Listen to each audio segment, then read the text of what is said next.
but probably because of those oils. Now, I'm not even going to go down the path of talking about like a fast food restaurant or consuming French fries or some of these obvious forms of deep fried foods using mega amounts of corn or soy oil. Under this condition where there's extreme high heat, and how many times do they use that same oil over and over and over again? I heard it's like weeks and months before they change the oil. But all of that oil is going to lodge into our membranes.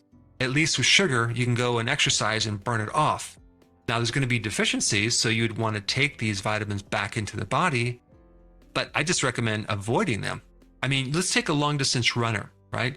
And they consume this little glucose gel pack, right? Filled with, glucose or maltodextrin, right? It's going to deplete a lot of nutrients. They're going to burn off this energy for sure, but they're going to also end up with low blood sugar symptoms. They're going to end up with deficiencies, the type of deficiencies that you don't want if you're an athlete, right? Vitamin B1, vitamin C, zinc, magnesium.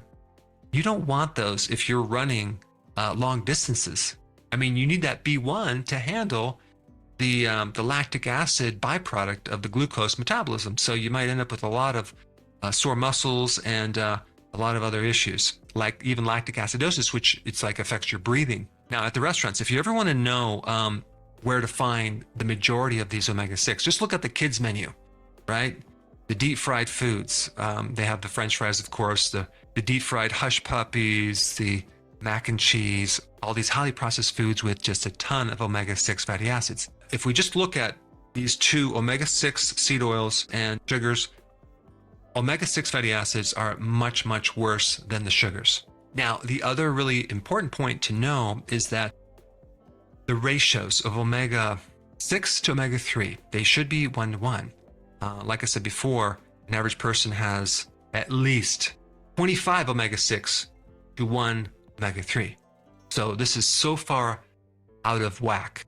So another hidden source of this is the grains that are fed to animals. So when you're consuming the conventional grain-fed beef or the grain-fed chickens, which produce the eggs would be like, if we're talking about omega-6, like 19.9 to 1 omega-3.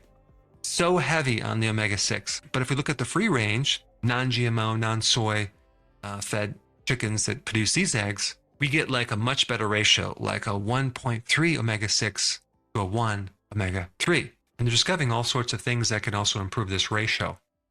If a chicken is fed fish meal, which is higher in omega-3, okay, and maybe some flax oil, which has a precursor to omega-3, then that ratio comes way down to like a 6.6 to a 1 ratio, okay, which is much better, down even to a 1-to-1 ratio. So it really depends on what they feed these chickens. But if you're looking for chicken eggs, I would really go for the pasture-raised organic eggs, okay, not pasteurized, pasture-raised.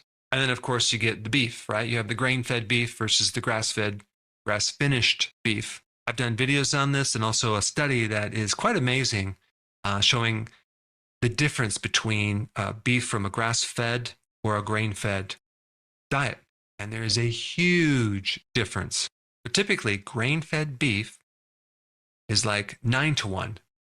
9 omega-6 to 1 omega-3, okay? Whereas grass-fed beef is like 2-to-1.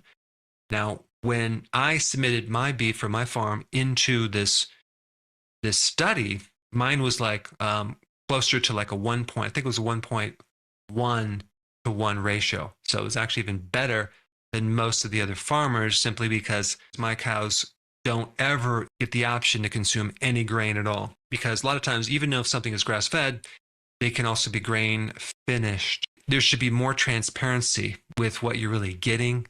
And I think going in the future, you're going to see that more and more. Because I want to know, if I'm spending more money for grass-fed, I want to know it's truly grass-fed. Now, what about other things like nuts? Okay, nuts are high in omega-6, but nuts are also high in these phytonutrients that can also balance out all the complications from the omega-6.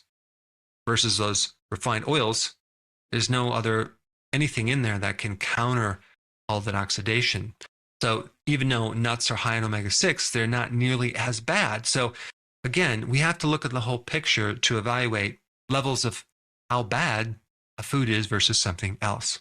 Now, if we refine that nut into like almond flour, for example, now we've gotten rid of some of these protective factors. So if you take these grains, right, and you turn them into flour, even if they're whole grains, you're still going to oxidize them, expose them to air, and you're going to lose a lot of the nutrients. So even though something is whole grain, okay, less refined, it's still a problem because it's refined. Other key point relating to these omega-6 fatty acids has to do with the competitive nature between an omega-6 and omega-3 fat. Okay, they do tend to compete. So if you're consuming a lot more omega-3 fatty acids from fish oils or cod liver oil, which you should be doing, and at the same time you're consuming a lot of the omega-6, they're going to kind of cancel each other out. So you do need to reduce the 6 and increase the omega-3. And I think the best way to do that is by doing the cod liver oil, because it's a little bit better than the fish oils. Even though you can do the fish oils, cod liver oil also has some additional things in it, like vitamin A and vitamin D. And then as far as these other oils, like cooking oils, you should use like butter or ghee, coconut oil, lard, tallow, extra virgin olive oil. It's very important to have those oils as your cooking oils. Now, there's one last point I want to bring up, doing a major deep dive into DNA. And I've been looking at quite a few reports. And out of all the things that show up as a common denominator, it's these polyunsaturated fatty acids, okay? It keeps showing up as an alteration in our genes. Now, what do I mean alteration in our genes? It means that our body has a great difficulty in converting the precursors like the ALA into the DHA or the EPA and DHA, which is the omega-3 fatty acids. So we have a hard time converting them. Okay, so if you're eating walnuts or flaxseed, things like that, you're not going to convert them as easily. On top of that, you're going to have a hard time absorbing some of the omega-3 fatty acids. So this is just another reason why these omega-3 fatty acids are so important to fish oils, or even eating wild-caught fish, having that in our diets, or even sardines. Huge. As you can see, if we compare these two things, omega-6 seed oils and industrial seed oils are much, much worse than sugar. At least with sugar, you can exercise and burn it off. You can take phytonutrients, you can take vitamins to replace the ones that are missing. And of course, the phytonutrients can protect you even if you have high levels of sugar in your bloodstream because you're a diabetic. So I just wanted to make this important distinction, because you can't give everything the same importance as far as how bad it is. There are certain things that are much worse than others.